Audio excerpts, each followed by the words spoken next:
Iniciamos su programa. En concreto.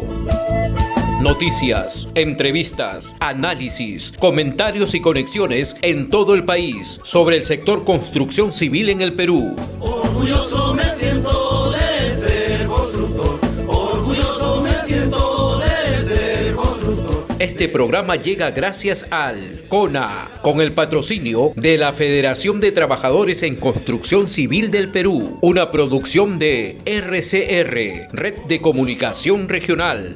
Aquí estamos los obreros de construcción.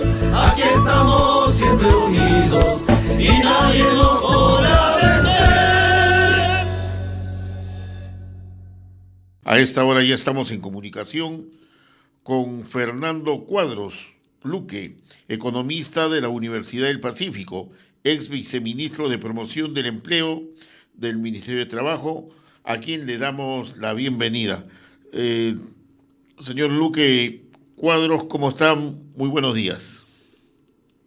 Buen día, ¿cómo están? Bien, el gobierno ha anunciado que se está evaluando la posibilidad de un incremento a la remuneración mínima vital para el último trimestre del año. ¿Qué opinión le merece esto? Bueno, creo que es algo que ya corresponde, tomando en cuenta un conjunto de variables económicas.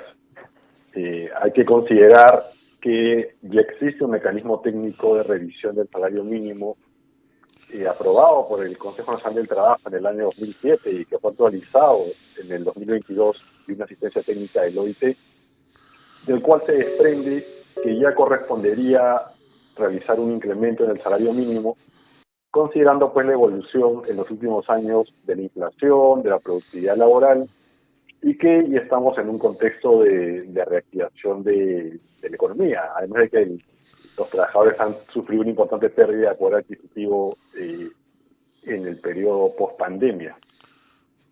Ahora, este incremento, como usted señala, corresponde por lo que estamos atravesando la economía. Algunos alimentos de primera necesidad se disparan pues en forma acelerada, ¿no? Los ajos que costaba 8 soles se subió a 30 y tantos. El choclo, que estaba en un promedio también de 6 soles el kilo, la unidad 1 sol, se incrementó a 15, 16 soles, y ya no estamos hablando de incremento de centavos, sino estamos hablando de incremento en soles prácticamente de algunos productos que son de la canasta familiar. ¿Esto cómo altera, digamos así, para determinar los porcentajes en lo que se refiere al sueldo mínimo vital? Efectivamente, entre los años 2021 y 2023 se dio una importante etapa inflacionaria. Incluso en el 2022 la inflación anual va a superar el 8%, bastante por encima del rango meta del Banco Central de Reserva, que es entre 1 y 3%. Entonces ha habido una erosión importante en el poder adquisitivo de los ingresos laborales, que al segundo trimestre del 2024 estaba por encima del 7%.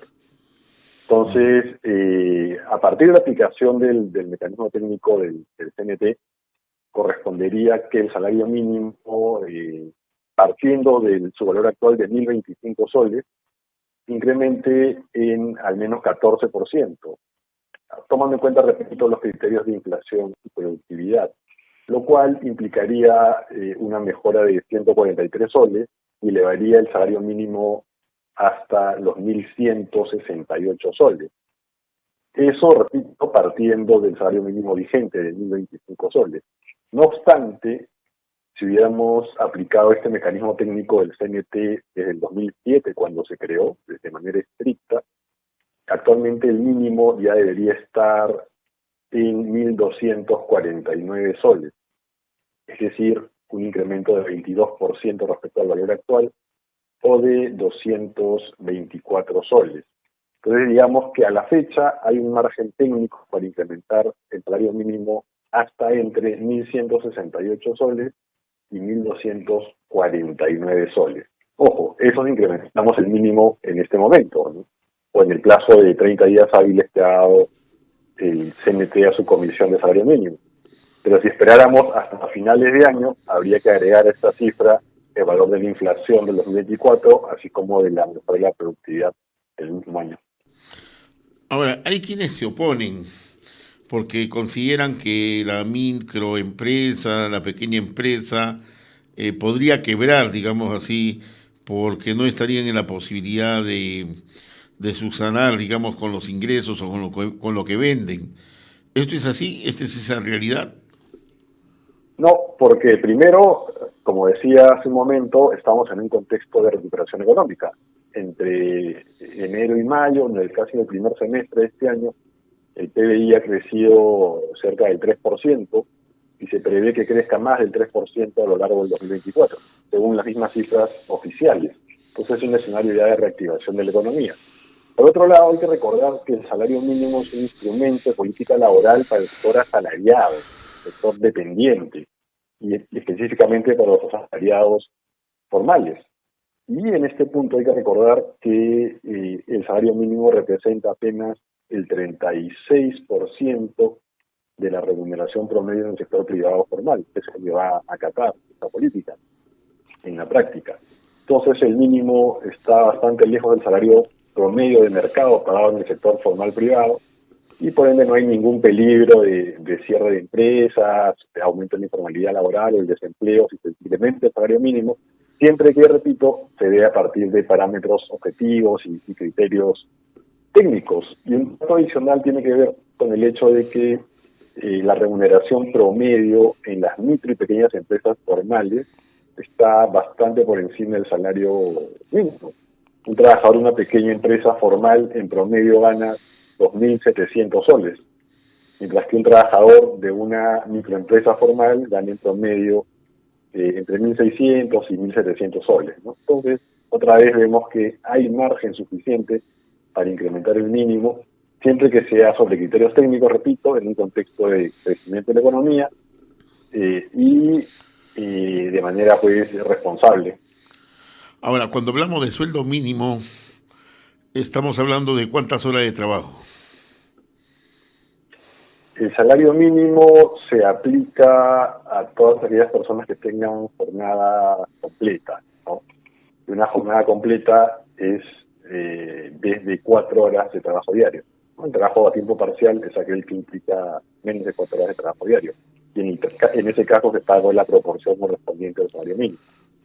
Ese es, digamos, el rango horario, ¿no?, de aplicación del salario mínimo. Y hay que decir también que un incremento del mínimo beneficiaría alrededor de 1,5 millones de trabajadores en el país, en el sector privado, que son aquellos que ganan actualmente el salario mínimo o que tienen un ingreso, digamos, por debajo del nuevo salario mínimo que se estaría aprobando. Pero la jornada es de 8 horas. Sí, claro, la jornada, o sea, para acceder al mínimo hay que tener una jornada completa, ¿no? Y repito, la jornada completa es desde 4 horas diarias hacia arriba, ¿no?, con un máximo de 8 horas diarias, evidentemente. El problema es de que muchos que ganan sueldo mínimo no trabajan 8 horas, trabajan 10, 12 horas, ¿no? Ah, sí, claro, pero en ese caso pues lo que corresponde es el pago de las horas extras es que en el marco de la normativa, ¿no? justamente no pagan el sueldo mínimo, van a menos, pagan las horas extras, pues no, lamentablemente vivimos acá en el Perú, pues donde la violación a los derechos es lo primero que se hace, ¿no? Pero de todas maneras hay quienes justifican que no debería aumentarse porque, y acá viene la otra pregunta para finalizar. Se entiende que estamos un gobierno que salió elegido por el voto popular, salió elegido bajo la bandera de la izquierda, pero cuando ya llegan al poder y le hablan de sueldo mínimo o el aumento a los pensionistas, no hay plata. ¿Qué pasa en el Ministerio de Economía y Finanzas en relación a este dinero? ¿O es que hay alguien atrás, usted es economista, que es la que administra la plata? Para los pobres nunca hay plata, ¿no? Pero para exonerar impuestos, para no cobrar a la SUNAT, ahí sí sobra la plata, como se dice, ¿no? Ahí hay plata como cancha. Sí, respecto a ello, varios puntos. Primero, que este problema es el incumplimiento de la normativa y es un tema de informalidad laboral.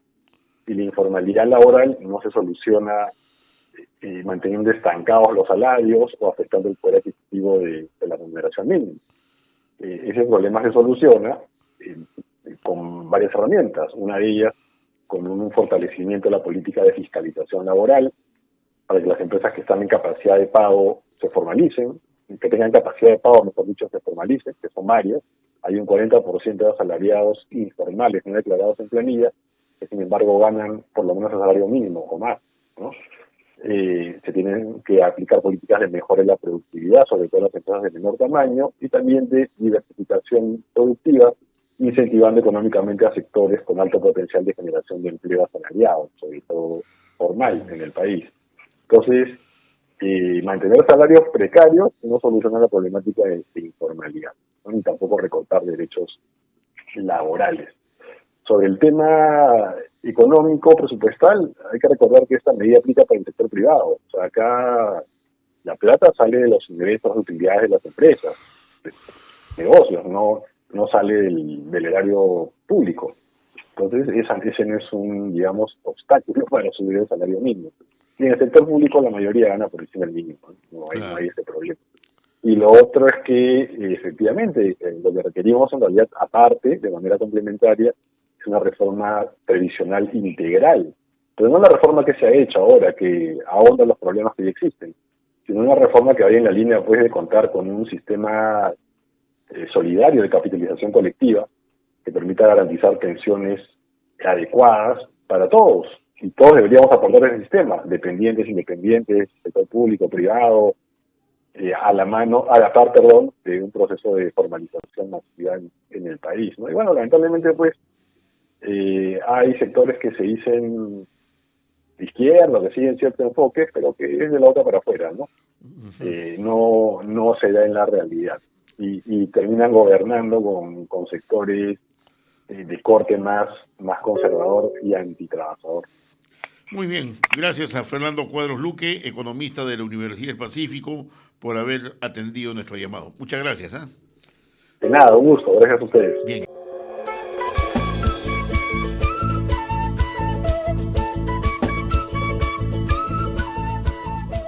Hemos presentado En Concreto. Este programa llegó gracias al CONA, con el patrocinio de la Federación de Trabajadores en Construcción Civil del Perú, una producción de RCR, Red de Comunicación Regional. Aquí estamos nosotros.